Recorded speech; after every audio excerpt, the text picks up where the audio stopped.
Assalamualaikum warahmatullahi wabarakatuh. Baik, di sini saya akan membahas materi tentang anggaran biaya usaha dan rencana laba. Definisi anggaran biaya usaha. Rencana anggaran biaya usaha merupakan perkiraan biaya yang nantinya akan digunakan untuk pelaksanaan suatu kegiatan baik bisnis maupun proyek. Dalam beberapa bisnis, proyek, atau event, perencanaan anggaran merupakan dokumen yang wajib ada untuk melihat besaran biaya yang akan digunakan. Berikut adalah cara membuat rencana anggaran biaya. Yang pertama yaitu membuat gambar kerja untuk rumah yang memperlihatkan spesifikasi bangunan serta ukuran bangunan termasuk jenis pekerjaan yang akan dilakukan. Yang kedua yaitu menghitung volume pekerjaan dari gambar kerja yang ada dengan membuat daftar harga item pekerjaan yang dilakukan baik per meter atau per menit. Yang ketiga yaitu menentukan harga satuan kerja atau menentukan harga dari bahan dan material yang digunakan dalam proyek. Yang keempat yaitu menghitung besaran biaya pekerjaan melalui perkalian antara volume pekerjaan dan harga satuan. Yang terakhir yaitu lakukan rekapitulasi dari setiap poin atau sub pekerjaan dan biaya yang dikeluarkan untuk mempermudah penjumlahan di akhir. Berikut adalah definisi perencanaan laba. Perencanaan laba adalah analisis yang sistematis terhadap pendapatan dan biaya dan setiap unit di suatu perusahaan yang diharapkan dapat menghasilkan keuntungan atau untung laba dengan menggunakan sumber daya yang tersedia. Keuntungan perencanaan laba. Berikut adalah keuntungan perencanaan laba. Yang pertama yaitu menyediakan suatu pendekatan yang disiplin atas identifikasi dan penyelesaian masalah. Yang kedua meningkatkan koordinasi. Yang ketiga menyediakan pengarahan ke semua tingkatan manajemen. Yang keempat yaitu menyediakan suatu cara untuk memperoleh ide dan kerjasama dari semua tingkatan manajemen. Berikut adalah contoh soal nomor 1 atau budget lengkap. Soalnya yang pertama yaitu PT Tiara memproduksi barang A dengan memperkirakan budget produksi untuk tahun 2002 adalah sebagai berikut. Triwulan pertama yaitu 1000 unit, yang kedua triwulan kedua 1200, triwulan 3 1300, dan triwulan 4 1250. Untuk memproduksi barang tersebut diperlukan bahan baku dengan standar pemakaian sebagai berikut. Bahan X sama dengan 2, bahan Y sama dengan 1, bahan Z sama dengan 2. Harga bahan baku. Bahan baku X seharga 1000, bahan baku Y seharga 500, bahan baku Z seharga 500. Tingkat penggunaan TKL untuk barang tersebut 3 DLH dengan tarif upah seharga Rp1.000. Biaya overhead pabrik untuk PT Tiara terdiri dari yang pertama BOP variabel yang berdasarkan pada pemakaian DLH dengan tarif Rp500. Yang kedua BOP tetap yang berdasarkan pada tingkat produksi dengan tarif Rp500. Di sini permintaannya yang pertama yaitu susun kebutuhan bahan baku, yang kedua susun budget kebutuhan bahan baku, yang ketiga susun budget biaya TKL atau DLC, yang keempat susun budget biaya overhead, yang kelima susun budget harga pokok produksi, yang keenam susun budget harga pokok penjualan jika persediaan awal barang jadi ditetapkan sebesar 100 unit dan persediaan akhir barang jadi 150 unit.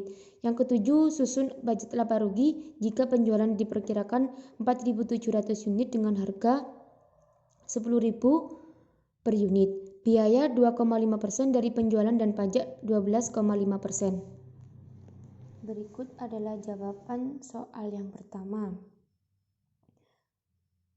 Yang pertama pencarian budget kebutuhan bahan baku. Untuk mencari budget kebutuhan bahan baku dengan cara sebagai berikut.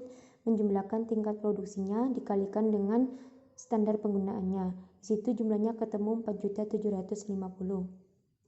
Yang kedua yaitu budget biaya bahan baku. Untuk mencari budget biaya bahan baku dengan cara tingkat kebutuhan bahan bakunya dikalikan dengan harga. Di situ jumlahnya 16.625.000. Kemudian budget biaya tenaga kerja langsung. Untuk mencari budget biaya tenaga kerja langsung, tingkat DLH-nya dikalikan dengan tarif upah dan ketemu jumlahnya 14.250.000. Kemudian lanjut pada nomor 4, budget biaya overhead. Untuk mencari budget biaya overhead, yaitu di biaya budget EKL ada total DLH dimasukkan pada kolom tersebut, kemudian dikalikan dengan tarif yang sudah ditentukan.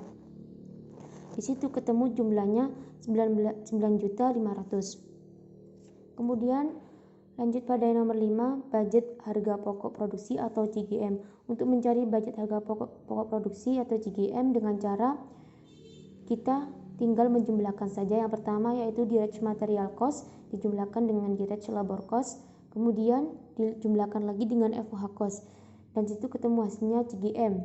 Totalnya 40.375. Untuk mencari CGM per unit, total CGM per tika produksi, dan di situ hasilnya 8.500 unit. Untuk mencari nilai FW awal sama dengan jumlah FW awal dikali CGM.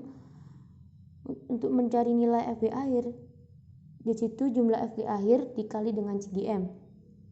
Kemudian lanjut pada yang nomor 6, budget harga pokok penjualan atau CGS. Untuk mencari budget harga pokok penjualan, di sini tinggal menjumlahkan saja FW awal ditambahkan dengan CGM, kemudian dikurangi FW akhir, dan di situ ketemu total HPP-nya 39.950.000. Untuk mencari CGS sama dengan FW awal ditambah CGM dikurangi FW akhir. Yang terakhir yaitu budget laba rugi. Untuk mencari budget laba rugi, CGS ditambahkan dengan laba kotor, kemudian dikurangi biaya operasional 2,5% dikali penjualan, kemudian ditambahkan laba sebelum pajak, kemudian dikurangi pajak 12,5%. Di situ muncul laba setelah pajak yaitu Rp5.140.625. Kemudian lanjut pada soal yang nomor 2 atau biaya non produksi. Budget penjualan selama triwulan 1 tahun 2022 dari PT ABC adalah sebagai berikut. Bulan Januari 5.000 kg dikali Rp2.000 sama dengan 10.000. Bulan Februari 5.500 kg dikali 2.000 sama dengan 11.000. Untuk bulan Maret 6.000 kg dikali 2.000 sama dengan 12.000. Taksiran beban usaha tiap bulan adalah sebagai berikut. Taksiran beban usaha tiap bulan adalah sebagai berikut. Komisi penjualan 10% dari penjualan bulan bersangkutan. Angkutan penjualan 5% dari penjualan bulan bersangkutan. Administrasi penjualan sejumlah 1 juta. Administrasi dan umum tunai sejumlah 2 juta. Depresiasi penjualan 200.000, depresiasi alat kantor 300.000. Dari data tersebut susunlah tiap bulan anggaran beban usaha dan pembayaran beban usaha tiap bulan. Berikut adalah jawaban untuk yang nomor 2. Di situ kan yang nomor 2 kita tinggal memasukkan angka-angkanya saja dari komisi yang penjualan itu.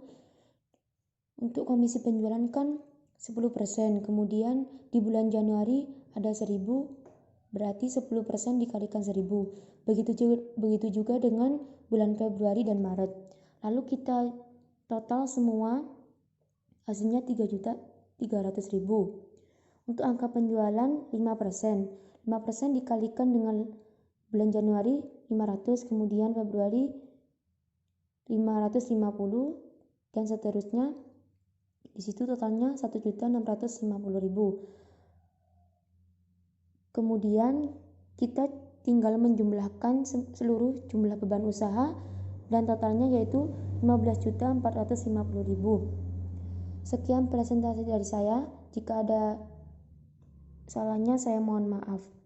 Wassalamualaikum warahmatullahi wabarakatuh.